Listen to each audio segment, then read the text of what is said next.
វេទិកាកិច្ចសហប្រតិបត្តិការធុរកិច្ចកម្ពុជាចិនដែលរៀបចំឡើងដោយសមាគមអតីតយុទ្ធជននិងនិវត្តជនកម្ពុជាក្រោមប្រធានបទកម្ពុជាស្វាគមន៍ការវិនិយោគពីប្រទេសចិនដើម្បីអនាគតរួមគ្នាព្រមទាំងអតីតយុទ្ធជននិងនិវត្តជនប្រព្រឹត្តទៅដោយរលូននិងបញ្ចប់ដោយទទួលបានលទ្ធផលគួរជាទីកត់សម្គាល់ជាច្រើនចំណុចក្នុងការឈានទៅរកការបើកផ្លូវឲ្យមានកិច្ចសហប្រតិបត្តិការសេដ្ឋកិច្ចកាន់តែជិតស្និទ្ធជាពិសេសបង្កើតឱកាសការងារគាំទ្រកិច្ចការមនុស្សធម៌ដែលអាចជួយលើកកម្ពស់កម្រិតជីវភាពអតីតយុទ្ធជននិងនិវត្តជនឲ្យកាន់តែប្រសើរដំណើរទស្សនកិច្ចធុរកិច្ចរយៈពេល5ថ្ងៃនៅកម្ពុជាចាប់ពីថ្ងៃទី21ដល់25ខែកក្កដាឆ្នាំ2026គណៈប្រតិភូធុរកិច្ចនៃសមាគមអតីតយុទ្ធជនខេត្តគួងស៊ីនិងវិនិយោគិនចិនមកពីខេត្តចំនួន4ផ្សេងទៀតដែលមានប្រមាណជាង60ក្រុមហ៊ុនក្នុងវិស័យជាច្រើនរួមមានវិស័យកសិកម្មទំនើបវិស័យអចលនទ្រព្យនិងហេដ្ឋារចនាសម្ព័ន្ធវិស័យបច្ចេកវិទ្យានិងពាណិជ្ជកម្មអេឡិចត្រូនិកវិស័យសេវាកម្មទេសចរណ៍និងវិស័យសំខាន់ៗផ្សេងទៀតវេទិកាកិច្ចសហប្រតិបត្តិការធុរកិច្ចកម្ពុជាចិនព្រមទាំងពិភាក្សានិងសិក្សាឆ្វេងយល់ដោយផ្ទាល់ជាមួយមន្ត្រីជំនាញពីស្ថាប័នពាក់ព័ន្ធសំខាន់ៗរួមមានក្រសួងពាណិជ្ជកម្មក្រសួងកសិកម្មរុក្ខាប្រមាញ់និងនេសាទនិងក្រុមប្រឹក្សាអភិវឌ្ឍកម្ពុជាដែលជាស្ថាប័នប្រតិបត្តិបំពេញមុខងារជាសេនាធិការនិងជាច្រកចេញចូលតែមួយរបស់រាជរដ្ឋាភិបាលក្នុងឱកាសជួបពិភាក្សាការងារជាមួយគណៈប្រតិភូធុរកិច្ចនៃសមាគមអតីតយុទ្ធជនខេត្តគួងស៊ីនិងវិនិយោគិនចិនអាយដាមគតិសង្ឃៈបណ្ឌិតគុណគឹមអនុប្រធានអគ្គលេខាធិការសមាគមអតីតយុទ្ធជននិងនិវត្តជនកម្ពុជាមានប្រសាសន៍ស្វាគមន៍យ៉ាងកក់ក្ដៅចំពោះវត្តមានរបស់គណៈប្រតិភូនិងក្រុមវិនិយោគចិនទាំងអស់ដែលធ្វើទស្សនកិច្ចសិក្សាឆ្វេងយល់ពីឱកាសនៃការវិនិយោគនៅកម្ពុជាអាយដាមបញ្ជាក់ថាសមាគមអតីតយុទ្ធជននិងនិវត្តជនកម្ពុជាបានត្រៀមរួចជាស្រេចក្នុងការដើរតួនាទីជួយសម្របសម្រួលជាមួយក្រសួងស្ថាប័នពាក់ព័ន្ធជូនក្រុមអ្នកវិនិយោគចិនទាំងអស់ដែលមានចំណាប់អារម្មណ៍ចង់វិនិយោគក្រោយពីដំណើរទស្សនកិច្ចនេះកម្ពុជានឹងបង្កើតប្រព័ន្ធទំនាក់ទំនង WeChat សម្រាប់ប្រើប្រាស់រក្សាទំនាក់ទំនងគ្នាទៅវិញទៅមកនិងជជែកពិភាក្សាគ្នាក្នុងការផ្លាស់ប្ដូរយោបល់ជូនក្រុមវិនិយោគិនដែលមានបំណងវិនិយោគនៅប្រទេសកម្ពុជាអាយដាមអ្នកអង្គញាមុំវ៉ាន់ឌីអនុប្រធានសមាគមអតីតយុទ្ធជននិងនិវត្តជនកម្ពុជាទទួលបន្ទុកដឹកនាំកិច្ចការធុរកិច្ចនិងវិនិយោគមានប្រសាសន៍បន្ថែមថានេះជាលើកដំបូងហើយដែលសមាគមបានរៀបចំវេទិកាកិច្ចសហប្រតិបត្តិការធុរកិច្ចកម្ពុជាចិនដែលមានវិនិយោគិនចិនជាច្រើនក្រុមហ៊ុនចូលរួមវេទិកានេះមិនត្រឹមតែបង្កើតឱកាសវិនិយោគប៉ុណ្ណោះទេថែមទាំងជួយគិតគូរលើកកម្ពស់ជីវភាពអតីតយុទ្ធជននិងនិវត្តជនកម្ពុជាតាមរយៈឱកាសនៃការបង្កើតការងារក្នុងស្រុកនិងកិច្ចការងារមនុស្សធម៌នានាក្រោយពេលទទួលបានផ្លែផ្កានៃកិច្ចសហប្រតិបត្តិការអាយដាមមានប្រសាសន៍បន្តទៀតថារាជរដ្ឋាភិបាលក៏ដូចជាសម្ដេចតេជោប្រធានសមាគមអតីតយុទ្ធជននិងនិវត្តជនកម្ពុជាសម្ដេចគតិព្រឹទ្ធបណ្ឌិតប៊ុនរនីហ៊ុនសែនដែលបានជួយដល់អតីតយុទ្ធជននៅក្នុងខេត្តនោះនៅក្នុងភូមិប៊ុនរនីសែនជ័យដំណាក់ទយឹងដើម្បីឲ្យឃើញថាការយកចិត្តទុកដាក់របស់រាជរដ្ឋាភិបាលក៏ដូចជាការយកចិត្តទុកដាក់ជាមួយនឹងប្រធានសមាគមអតីតយុទ្ធជន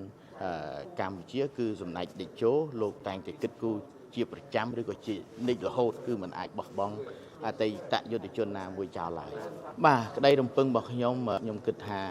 ការជំនួបជួបគ្នារវាងសមាគមទាំងពីរមើលទៅហាក់បីដូចមានការអភិវឌ្ឍច្រើនដោយសារការយល់ចិត្តគ្នាស្វែងយល់ពីគ្នាទៅវិញទៅមកបានច្រើនយើងបានផ្លែផ្កាយ៉ាងខ្លាំងដោយសារការធ្វើបទបង្ហាញពីក្រសួងស្ថាប័នដែលពាក់ព័ន្ធដោយក្រសួងពាណិជ្ជកម្មក្រសួងកសិកម្មនិង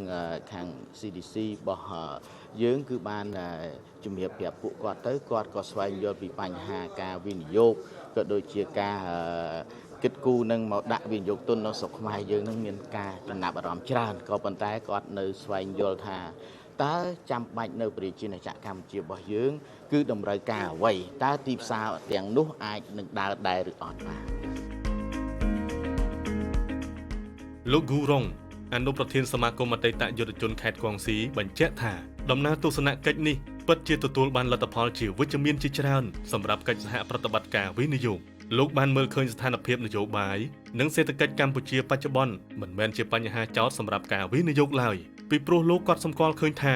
ល្បឿននៃការអភិវឌ្ឍនៅទីក្រុងភ្នំពេញមានវឌ្ឍនភាពល្អប្រសើរជាពិសេសតំបន់សេដ្ឋកិច្ចមួយចំនួនជាទីតាំងអំណោយផលខ្ពស់ដល់ការវិនិយោគដែលទាក់ទាញលើវិស័យកសិកម្មទំនើបវិស័យឧស្សាហកម្មវិស័យបច្ចេកវិទ្យានិងសេវាកម្មព្រមទាំងសុខាភិបាលក្នុងឱកាសនេះដែរតំណាងប្រតិភូធុរកិច្ចចិនព្រមទាំងម្ចាស់ក្រុមហ៊ុនចិនបានបង្ហាញការចាប់អារម្មណ៍យ៉ាងខ្ពស់ចំពោះការអភិវឌ្ឍលើគ្រប់វិស័យហើយកម្ពុជានៅតែជាទីផ្សារដ៏មានសក្តានុពលសម្រាប់វិនិយោគិនបរទេសជាពិសេសវិនិយោគិនចិនដែលតែងតែមើលឃើញពីឱកាសរីកចម្រើននៅក្នុងប្រទេសកម្ពុជា柬埔寨金边是一个非常好的一个在发展中。ខ្ញុំមើលឃើញថាទីក្រុងភ្នំពេញមានការរីកចម្រើនលឿនខ្លាំងចាប់តាំងពីអគាររហូតដល់ហេដ្ឋារចនាសម្ព័ន្ធនានានៅទីនេះប្រសិនបើលើកនេះមិនចាប់យកឱកាសវិនិយោគពេលនេះទេ5ឆ្នាំទៀតគឺយើងនឹងយឺតជាងគេព្រោះពីពេលនេះទៅ5ឆ្នាំខាងមុខទីក្រុងនេះនឹងកាន់តែរីកចម្រើនថែមទៀតខ្ញុំមើលឃើញពីសក្តានុពលវិនិយោគដ៏ល្អនិងមានទំនុកចិត្ត100%ក្នុងការសម្រេចចិត្តបណ្ដាក់ទុននៅទីនេះអនាគតនៅទីក្រុងភ្នំពេញមិនត្រឹមតែប៉ុណ្ណេះទេគឺនឹងកាន់តែរីកចម្រើនទៅមុខថែមទៀតហើយនឹងមានអ្នកវិនិយោគិននិងធុរជនជាច្រើនអ្នកទៀតមកបណ្ដាក់ទុនព្រោះទីនេះគឺជាទីតាំងដ៏សមស្របនិងល្អបំផុតមួយនៅក្នុងតំបន់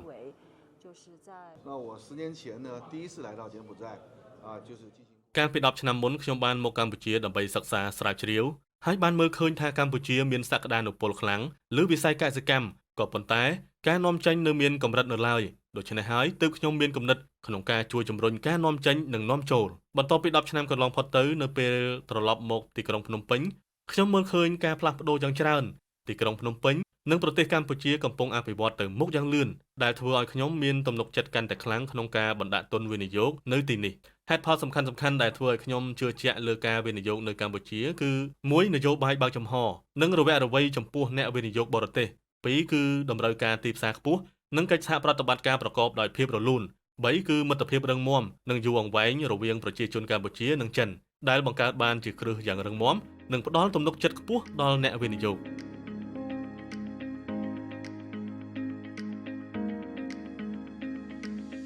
រាជរដ្ឋាភិបាលកម្ពុជាក្រោមការដឹកនាំប្រកបដោយស្មារតីទទួលខុសត្រូវខ្ពស់និងពោរពេញដោយភាពប្រាកដនិយមក្នុងចក្ខុវិស័យច្បាស់លាស់របស់សម្ដេចធិបតីហ៊ុនម៉ាណែតបាននឹងកំពុងបន្តខិតខំប្រឹងប្រែងកែលម្អបរិយាកាសធុរកិច្ចនិងវិនិយោគដើម្បីទាក់ទាញអ្នកវិនិយោគផ្ទាល់ពីបរទេសបន្ថែមទៀតដែលនឹងរួមចំណែកដល់ការអភិវឌ្ឍសេដ្ឋកិច្ចជាតិការបង្កើតការងារនិងការផ្ទេរបច្ចេកវិទ្យា